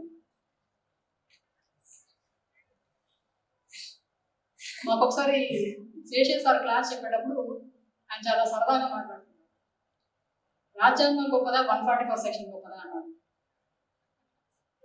చాలా సీరియస్ విమర్శ ఉంటుంది ఆయనకి ఈ చట్టాల మీద, కోర్టుల మీద. 144 సెక్షన్ అంటే మనం రాజ్యాంగం గురించి మాట్లాడడానికి లేదు. రాజ్యాంగంలోనే ఏ అంశం గురించి మాట్లాడాలి, మనము ఏం మాట్లాడాలి, ఎట్లా మాట్లాడాలి, ఏ పద్ధతిలో మాట్లాడాలి అనేది కూడా రాజ్యాంగం నిర్దేశిస్తుంది. మనం కూడా దానికి అడ్జస్ట్ అయిపోతాం. ఎంత అడ్జస్ట్ అయిపోతామంటే 30 యాక్ట్కి ధర్నా చేయడానికి లేదు, పోలీసుల పర్మిషన్ తెచ్చుకోవాలి. పర్మిషన్ తెచ్చుకొని ధర్నా చేద్దాం. వాడు పర్మిషన్ ఇవ్వకపోతే పర్మిషన్ లేదు, ఎట్లా చేస్తాం? చేయలేదు. మనం కూడా ఒక పరిమితి వచ్చేస్తాం. రాజ్యాంగబద్ధంగా ఉండటం వల్ల ప్రజలకి పరిమితి వస్తుంది. రాజ్యాంగబద్ధంగా ఉండటం వల్ల పాలకులకు పరిమితి రాదు, అపరిమితమైన అధికారాలు వస్తాయి. ప్రాథమిక హక్కుల్ని రద్దు చేయొచ్చు, పర్యావరణ చట్టాలని ఇట్లా స్ట్రైక్ ఆఫ్ చేసేసి మొత్తం అడవులన్నింటినీ పెట్టుబడిదారులు రద్దు చేయవచ్చు. ఒక్క చిన్న క్లాస్ని ఉపయోగించుకొని ఎమర్జెన్సీని తీసుకుని రావచ్చు. ఎమర్జెన్సీ కూడా రాజ్యాంగబద్ధంగా తెచ్చింది. ఎమర్జెన్సీని కూడా కోర్టులో ఛాలెంజ్ చేసినారు, కొట్టేసింది కోర్టు. అంటే మనము రాజ్యాంగంలో ఉండే ప్రతికూల అంశాన్ని గుర్తించకుండా, వైరుధ్యాన్ని గుర్తించకుండా, మనము ఇది రాజ్యాంగంలో ఉంది కదా అమలు చేయాలి అని కోర్టు కనుకపోతే మనం ఘోరంగా ఫెయిల్ అయిన సందర్భం చాలా ఉన్నాయి. ఒక ప్రజా ఉద్యమం ఒక స్టేజ్కి పోయిన తర్వాత ఇక దానికి మించి ముందుకు కదలలేక, వెనక్కి పోలేక ఏం చేస్తారంటే కోర్టులో కేసు వేస్తారు, కోర్టులో కేసు ఫైల్ చేస్తారు. కోర్టులో కేసు ఫైల్ చేసి తీర్పు వచ్చేదాకా వెయిట్ చేస్తుంటారు. ఫైనల్ గా కోర్టు తీర్పులో అది ప్రభుత్వానికి అనుకూలంగా ఉంటుంది. ఇంకా అక్కడితో ఉద్యమం ఫినిష్ అయిపోతుంది. విస్థాపనకు వ్యతిరేకంగా చాలా ప్రాంతాల్లో జరిగే ఉద్యమాలు అన్ని కూడా ఇక్కడ అయిపోతుంది, ఇక్కడ ఆగిపోతుంది. చాలా పెద్ద పోరాటం చేసి దళితుల మీద ఘోరమైన అత్యాచారాలు జరిగిన తర్వాత చాలా పెద్ద ఎత్తున నిరసన తెలిపి, చాలా వాయిస్ రైజ్ చేసి, చాలా కష్టపడిన తర్వాత కోర్టు ఏం చేస్తుంది? దాన్నంతా కోర్టుకి ఏం ఆధారాలు కనిపించవు. అది వ్యవస్థని, స్టేట్ని పరిరక్షిస్తుంది, స్టేట్ని క్వశ్చన్ చేయకుండా చేస్తుంది. వాకపల్లి ఏమైంది? వాకపల్లి న్యాయం ఏమైంది? కాబట్టి మన రాజ్యాంగం లోపల రాజ్యాంగంలో చాలా ఉన్నాయి. మనకు రాజ్యాంగం సరిపోతుంది, రాజ్యాంగబద్ధంగా మనము పోరాటం చేయొచ్చు అని అనుకుంటే ఇన్ని చిక్కులు ఉన్నాయి. రాజ్యాంగబద్ధంగా అనే ప్రతిసారి ఇన్ని చిక్కులు ఉన్నాయి. కానీ ప్రభుత్వం నేను రాజ్యాంగబద్ధంగానే చేశానని చెప్పుకోవడానికి చాలా అవకాశాలు. యూఏపీఏ చట్టం కూడా రాజ్యాంగబద్ధంగానే వచ్చింది. మనము ఎన్ఐఏని చాలాసార్లు ఇది రాజ్యాంగ వ్యతిరేక శక్తి అని అంటున్నాం. కానీ ఎన్ఐఏని ఎవరు తీసుకొని వచ్చినారు? పార్లమెంట్ లో శుభ్రంగా చట్టం చేసి తీసుకొని వస్తారు. ఏది కావాలన్నా పార్లమెంట్ లో చట్టం చేసి తీసుకొని వస్తారు. ఇది రాజ్యాంగంలోని మౌలిక స్ఫూర్తికి వ్యతిరేకమైనది అని మనం పీఠికలోని ఆదేశాలు ఆదేశిక సూత్రాలు కనుక మనం రేస్ చేస్తే ఇవి తప్పనిసరిగా అమలు చేయాలనే గ్యారంటీ ఏమి ఉండదు. అక్కడ మనకి సమస్య వస్తుంది. చివరిగా రాజ్యాంగ వాదం గురించి, అంటే ఇప్పుడు రాజ్యాంగంలోని వైరుధ్యాలు, దాని ఆచరణలోని సమస్యలు ఇవన్నీ మనం చర్చించిన తర్వాత రాజ్యాంగ వాదం ఏంటి, రాజ్యాంగ వాదం ఎట్లా వస్తుంది అని ఒక 2-3 విషయాలు చెప్తాను నేను. ఈ రాజ్యాంగంలో యాక్చువల్గా రాజ్యాంగంలో చాలా వైరుధ్యాలు ఉన్నాయి. కానీ రాజ్యాంగంలో ఉండే ప్రజానుకూల విషయాలకి, మనం ప్రకటించుకున్న ప్రజాస్వామ్యం అనే భావనకి, మన సామాజిక వ్యవస్థకి కూడా చాలా వైరుధ్యం ఉంది. ఈ వైరుధ్యం గురించి అంబేద్కర్ చాలా స్పష్టంగా చెప్పారు. 1950 జనవరి 26న నెహ్రూ చాలా భావోద్వేగంగా ప్రసంగం చేశారు. మనం ఇప్పటి నుంచి మనం పేదరికం మీద యుద్ధం చేస్తున్నాము, మనకి చాలా అద్భుతమైన రాజ్యాంగం తయారైంది, ఇంకా చాలా అంటే ఎమోషనల్ గా మాట్లాడుతుంది. అంబేద్కర్ మాత్రం మనం ఒక వైరుధ్యమయమైన జీవితంలోకి ప్రవేశిస్తున్నాము, వైరుధ్యాల్లోకి ప్రవేశిస్తున్నాము అని అంబేద్కర్ చాలా క్రిటికల్. రాజకీయాల్లో మనకి సమానత్వం ఉంటుంది, సామాజిక ఆర్థిక జీవితంలో మనకు అసమానత్వం ఉంటుంది. రాజకీయాల్లో మనం ఒకే మనిషికి ఒకే ఓటు, ఒకే మనిషికి ఒకే విలువ అని చెప్తాం. కానీ మన సామాజిక ఆర్థిక వ్యవస్థ కారణంగా ఒక మనిషికి ఒక విలువ అనే సూత్రం నిరాకరిస్తూనే ఉంటాం. ఇది ఎంతకాలం కొనసాగుతుంది అనేది దేని మీద ఆధారపడి ఉంటుంది? ఈ వైరుధ్యాన్ని మనం రద్దు చేస్తామా, ఈ వైరుధ్యాన్ని ఇట్లా కొనసాగిస్తామా అనేది దేని మీద ఆధారపడి ఉంటుంది అంటే, అంబేద్కర్ దృష్టిలో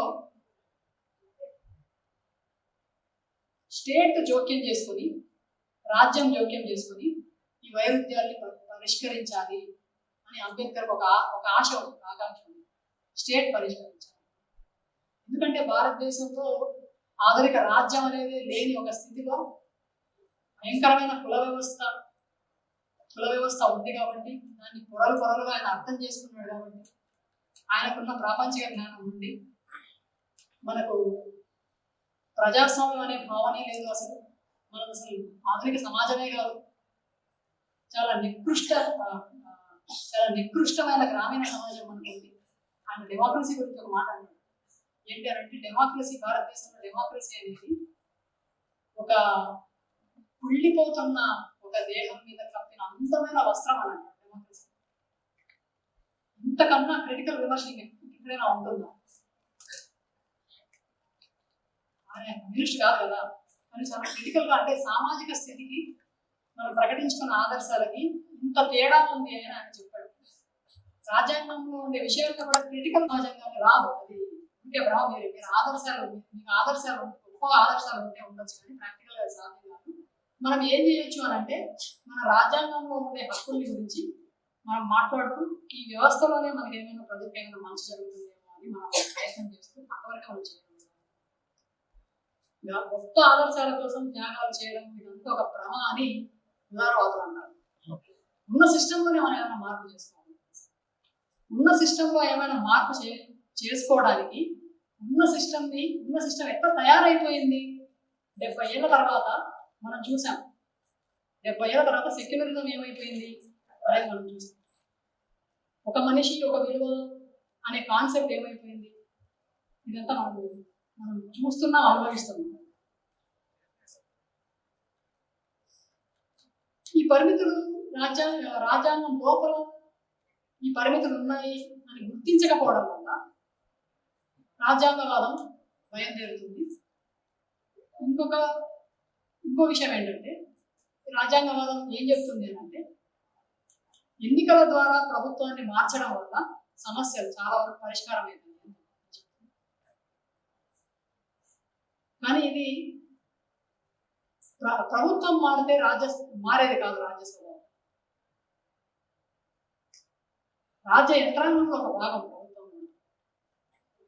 అఫ్కోర్స్ ఇప్పుడున్న ఫాసిస్ట్ ప్రభుత్వం, ఇప్పుడున్న ఫాసిస్ట్ బీజేపీ మిగతా ప్రభుత్వాల కన్నా చాలా దుర్మార్గంగా ఉండొచ్చు. అంతకుముందు మనం ఎమర్జెన్సీని కూడా చూసాం, కానీ ఇంత దుర్మార్గాన్ని చూడలేదు. ఇంత దుర్మార్గమైన ఫాసిస్ట్ ప్రభుత్వం ఉన్నప్పుడు దీన్ని దించేయాలి అని కోరుకోవడంలో చాలా న్యాయం ఉంది. అది చేయవలసిన పని కూడా. బీజేపీని అధికారంలోంచి దించేయాలి. ఇంత ఘోరమైన అణిచివేత, మొత్తంగా దేశానికి ఒక వినాశనం వైపు, ఒక అజ్ఞానం వైపు, ఒక మూఢత్వం వైపు తీసుకుపోయే ప్రభుత్వం ఉండకూడదు. కనీసం లిబరల్గా, కొంచెమైనా లిబరల్గా ఉండే ప్రభుత్వాన్ని మనం ఉన్న ఆప్షన్స్ లో మనం ఏర్పాటు చేసుకోవచ్చు కదా అని మాట్లాడుతుంటారు. నిజమే. కానీ ఫాసిజంలోనే మనం ఎట్లా అర్థం చేసుకుంటాము అనే ప్రశ్న ఇక్కడ వస్తుంది. 100 ఏళ్లుగా ఫాసిజం ఎట్లా అభివృద్ధి అవుతూ వస్తుంది, ఫాసిజం ప్రచారం చేస్తున్న భావనలు ప్రజల మనసుల్లో ఎట్లా సెటిల్ అయిపోయాయి, జీర్ణించిపోయాయి. అంటే ఇక్కడ మనం ప్రకటించుకున్న సెక్యులరిజం అనే కాన్సెప్ట్ పూర్తిగా ఫెయిల్ అయిందా? ఈ ప్రశ్న వేసుకోవాలి. ఇప్పుడు సెక్యులరిజం గురించి కూడా మాట్లాడుకోవాల్సి వస్తుంది. భారతదేశంలో సెక్యులరిజం గురించి రాజ్యాంగం ఏం చెప్పింది? భారతదేశంలో సెక్యులరిజం గురించి రాజ్యాంగం సర్వధర్మ సమభావన అనే కాన్సెప్ట్ గురించి చెప్తుంది. అన్ని మతాలని సమానంగా చూడాలి. భారతదేశం మతరాజ్యం కాదు, అన్ని మతాలని సమానంగా చూస్తుంది. కానీ సెక్యులరిజం అంటే అది కాదు. సెక్యులరిజం అంటే మతానికి అతీతంగా ఉండడం. మన కామన్ సెన్స్ లో, మన నీతిలో, మన ప్రవర్తనలో అన్నిటిలోనూ మతం ఉండకూడదు, లేదా మతానికి సంబంధించిన ఆదర్శాలు ఉండకూడదు, అక్కడ లౌకిక ఆదర్శాలు ఉండాలి అనేది సెక్యులరిజం. రాజ్యం పూర్తిగా మతం నుంచి విడిపోతేనే అది సెక్యులర్ స్టేట్ అవుతుంది. అన్ని మతాలకు సమాన అవకాశాలు ఉంటాయి అని అన్నప్పుడు అది ఎట్లుంటుందంటే అన్ని వర్గాలకు సమాన అవకాశాలు ఉంటాయి అన్నట్టే ఉంటుంది. అన్ని వర్గాలు కావాలంటే నువ్వు కూడా ఎలక్షన్స్ లో పోటీ చేయొచ్చు, నేను కూడా ఎలక్షన్స్ లో పోటీ చేయొచ్చు, అవకాశం ఉంది. కానీ ఆ అవకాశం ఎవరికి ఉంటుంది? అట్లనే అన్ని మతాలకు సమానంగా, స్టేట్ అన్ని మతాలకు సమానంగా చూస్తుంది అనే కాన్సెప్ట్ లోనే చాలా వైరుధ్యం ఉంది. ఈ మతాన్ని, ధర్మాన్ని మేము భారతదేశంలో ఉండే వైవిధ్యపూరితమైన ధర్మాలను, చాలా చాలా మతాలు ఉన్నాయి, చాలా మత అస్తిత్వాలు ఉన్నాయి, వాటన్నిటిని మేము గుర్తిస్తాము, గౌరవిస్తామని స్టేట్ చెప్తుంది. కానీ గుర్తించడంలో, గౌరవించడంలో భాగంగా రాజ్యాంగ యంత్రాంగమే ధార్మిక ప్రచారం చేస్తుంది. దేవాదాయ శాఖ ఉంటుంది ప్రభుత్వంలో. ఏ సెక్యులర్ స్టేట్ లోనూ దేవాదాయ శాఖ ఉంటుంది, వక్ఫ్ బోర్డు లాంటివి కూడా ఉంటాయి. ఇవన్నీ లౌకిక భావనని ప్రచారం చేస్తాయా? ఇవన్నీ ఒక అభూత కల్పనలకు తాగించి మతాన్ని ప్రచారం చేస్తాయా? ప్రజల్ని ఒక ఎమోషన్ కి కట్టిపడేసే మతాన్ని ప్రచారం చేస్తాయా? మతం అనే కాన్సెప్ట్ ఒకసారి వచ్చిన తర్వాత నా మతము, నీ మతము అనేది ఖచ్చితంగా వస్తుంది. మెజారిటీ, మైనారిటీ అనేది కూడా ఖచ్చితంగా వస్తుంది. ఈ చిన్న సంతు చూసి ఆర్ఎస్ఎస్ ఎంటర్ అయిపోయింది. ఆర్ఎస్ఎస్ కి సంధించింది మన రాజ్యాంగంలో మనం అస్పష్టంగా మనం ప్రకటించుకున్న సెక్యులరిజం అని భావన. మీరు కుహనా లౌకికవాదం మాట్లాడుతున్నారు. నిజంగా లౌకికవాదంలో చాలా సమస్యలు ఉన్నాయి. ఇప్పుడు మీ మతము, మా మతం అని ప్రజలు పోటీ పడే స్థితికి వచ్చినప్పుడు మతంతో ఏం సంబంధం? ప్రజలకి మతంతో ఏం సంబంధం? ప్రభుత్వానికి మతంతో ఏం సంబంధం? మతంతో సంబంధం లేని రాజ్యాంగం కావాల్సింది. అక్కడ ఈ పరిమితి రావడానికి కూడా అప్పటి మన సామాజిక స్థితే కాదు. అప్పటికి సెక్యులరిజం అనే యూరోపియన్ లేదా పాశ్చాత్య భావన దాన్ని అంగీకరించే పరిస్థితుల్లో చాలా మంది రాజ్యాంగ సభలో ఉండే ప్రతినిధులు దాన్ని తీసుకునే పరిస్థితుల్లో లేరు. అది వెస్టర్న్ లేదా పాశ్చాత్య సెక్యులరిజం మనకు సెట్ కాదు. మన సెక్యులరిజం మనకు చాలా పూర్తిగా భిన్నమైనది. ఇక్కడ భారతదేశంలో అద్భుతమైన ధర్మాలు ఉన్నాయి, అద్భుతమైన తాత్వికత ఉంది, సంస్కృతి, ఇవన్నీ చెప్తుంటారు కదా. ఇవన్నిటి గురించి చర్చ చేసి ఫైనల్ గా అన్ని మతాలను సమానంగా చూడాలి అనే ఒక క్లాస్ ని ప్రవేశపెట్టి అన్ని మతాలకు స్వేచ్ఛ ఉంటుంది, ఎవరైనా ప్రచారం చేసుకోవచ్చు. మతం అనే దాన్ని తీసుకొచ్చి మతాన్ని మీ ఇంటికే పరిమితం చేయకుండా మతాన్ని సమాజంలోకి తీసుకోవచ్చు.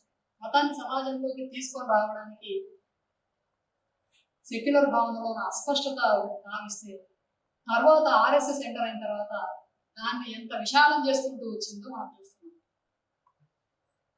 మొత్తంగా రాజకీయాల్లో మతం ప్రవేశించింది. ఇప్పుడు మొత్తంగా మతమే రాజకీయం అయిపోయింది, రాజకీయమే మతం అయిపోయింది. దీన్ని ఓడించాలంటే ఇప్పుడు బీజేపీ పోయి ఇంకొక ప్రభుత్వం వస్తే ఇది ఓడిపోతుందా?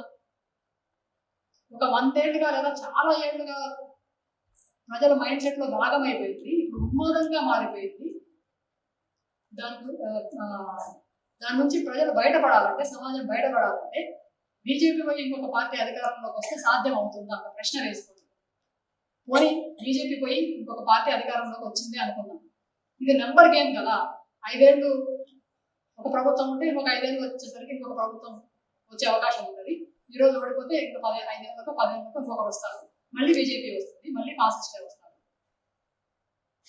లేదా వేరే ప్రభుత్వం వచ్చినా కూడా ఎంత మేరకు సెక్యులర్ భావాన్ని సమాజంలో పాతుకునేలాగా చేయగలరు. దానికి సమాజం మూలాలకి సంబంధించిన మార్పు, అంటే సమాజ మూలాలని కదిలించే ఒక ప్రయత్నం చేయడం తప్ప వేరే మార్గం ఏమైనా ఉందా?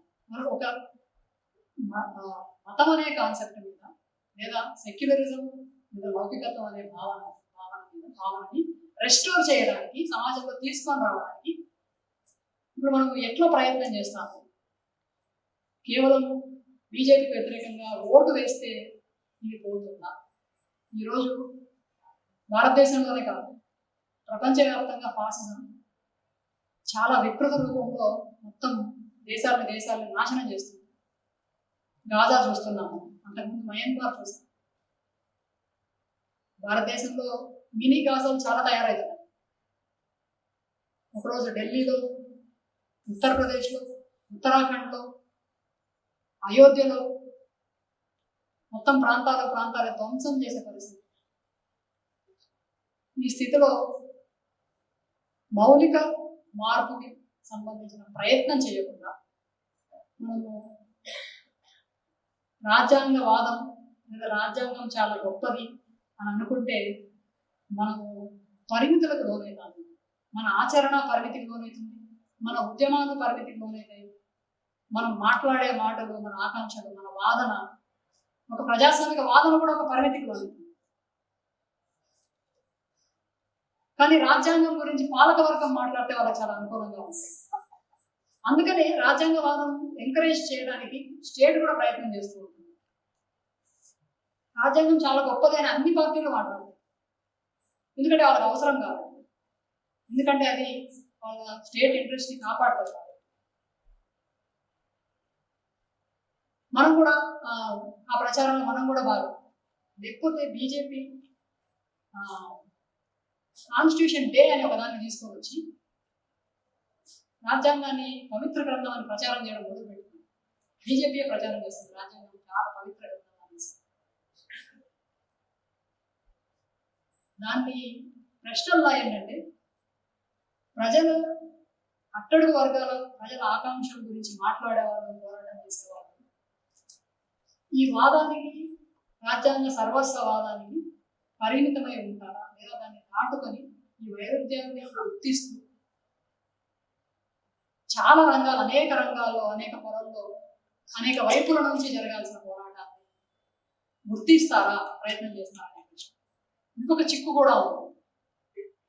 రాజ్యాంగబద్ధంగా ఉండే పోరాటాలని సమాజము లేదా ఒక మధ్యతరగతితో కూడిన బుద్ధిజీవులు గుర్తించే ఒక పరిస్థితి కూడా వచ్చింది.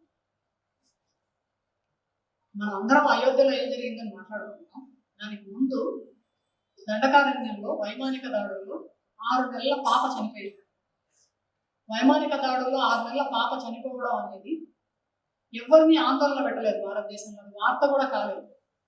ఎందుకంటే అక్కడ ఆదివాసులు పోరాటం చేస్తున్నారు, ఆ పోరాటం కూడా రాజ్యాంగబద్ధంగా చేయడం లేదు, వాళ్ళు రాజ్యాంగానికి బయట చేస్తున్నారు. రాజ్యాంగం బయట జరిగే పోరాటాన్ని స్టేట్ ఎట్లా చూస్తుందో ఎంతో కొంత మేధావులు బుద్ధిజీవులు కూడా చూసే పరిస్థితి వచ్చింది. కన్వీనియంట్గా మౌనం వహిస్తున్నారా, లేదంటే మీరు రాజ్యాన్నే ప్రశ్నిస్తే, రాజ్యానికి వ్యతిరేకంగానే పోరాటం చేస్తే, మౌలిక మార్పునే ప్రశ్నిస్తే ఇంత కల్లోలం జరగకుండా ఉంటుందా అని అనుకుంటున్నారు? కొన్ని వందల వేల కిలోమీటర్ల దాటి ఆదివాసులు వచ్చారు కదా, వాళ్ళ మాటల్ని వింటుందా రాజ్యాంగం? కనీసం మనమైనా వింటామా? మనమైనా అక్కడ జరుగుతున్న యుద్ధం, కనీసం అక్కడ జరుగుతున్న అంటే ప్రజల మీదనే ప్రభుత్వం లేదా రాజ్యం బాంబు దాడులు చేస్తుంది, మనుషుల్ని, గూడాల్ని, ఊర్లని మొత్తం నిలువున ధ్వంసం చేస్తుంది. గాజా విషయంలో మాట్లాడినట్టుగా అయినా మనం ఎందుకు మాట్లాడలేకపోతున్నాం అనే ప్రశ్న వేసుకుంటే, బహుశా ఎక్కడో వర్గ పోరాటాల పట్ల, అంటే వర్గ పోరాటంలో ఉండే వాళ్ళు అనివార్యంగా రాజ్యం నుంచి ఈ విధమైన దాడుల్ని ఎదుర్కోవాల్సిందే, తప్పదు అనే ఒక మైండ్ సెట్ లోకి వచ్చారు. ఇది చాలా ప్రమాదకరం.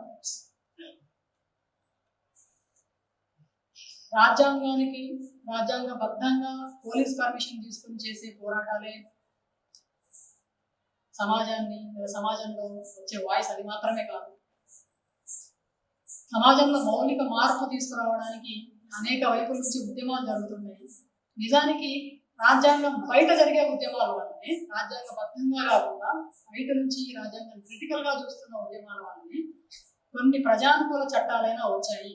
మళ్ళీ ఏంటంటే రాజ్యాంగంలో ప్రజానుకూల చట్టం రావడానికి 175 నుంచి SC/ST అట్రాసిటీస్ యాక్ట్ ఒకటి తీసుకొని రావడానికి, ఇట్లాంటి చాలా అనుకూల అంశాలు రావడానికి కూడా పోరాటాలే కాదు, చర్చల వల్ల కాదు, మనం రాసే రచనల వల్ల కాదు, పిటిషన్ల వల్ల కాదు, కోర్టులో పెట్టుకునే కేసుల వల్ల కాదు, ఉద్యమాల వల్ల. కాబట్టి రాజ్యాంగాన్ని క్రిటికల్గా చూడాలి, అందులో ఉండే ప్రజా అనుకూల అంశాన్ని కాపాడుకోవడానికి మనము అనేక వైపుల నుంచి పోరాటం చేసే క్రమంలో రాజ్యాంగం అంటే పాలకవర్గ స్వభావంతో ఉంటుంది, అది కూడా మనం దాన్ని కూడా క్వశ్చన్ చేయాలి అనేది మన ఆలోచనల్లో భాగం కావడానికే ఈరోజు రాజ్యాంగవాదం అనే దాన్ని తీసుకొని ఒక మార్క్సిస్ట్ అవగాహనతో, నక్సల్బరీ అవగాహనతో మీ ముందు పెట్టే ప్రయత్నం చేస్తాం, ఆలోచిస్తారని ఆశిస్తున్నాం. Thank you.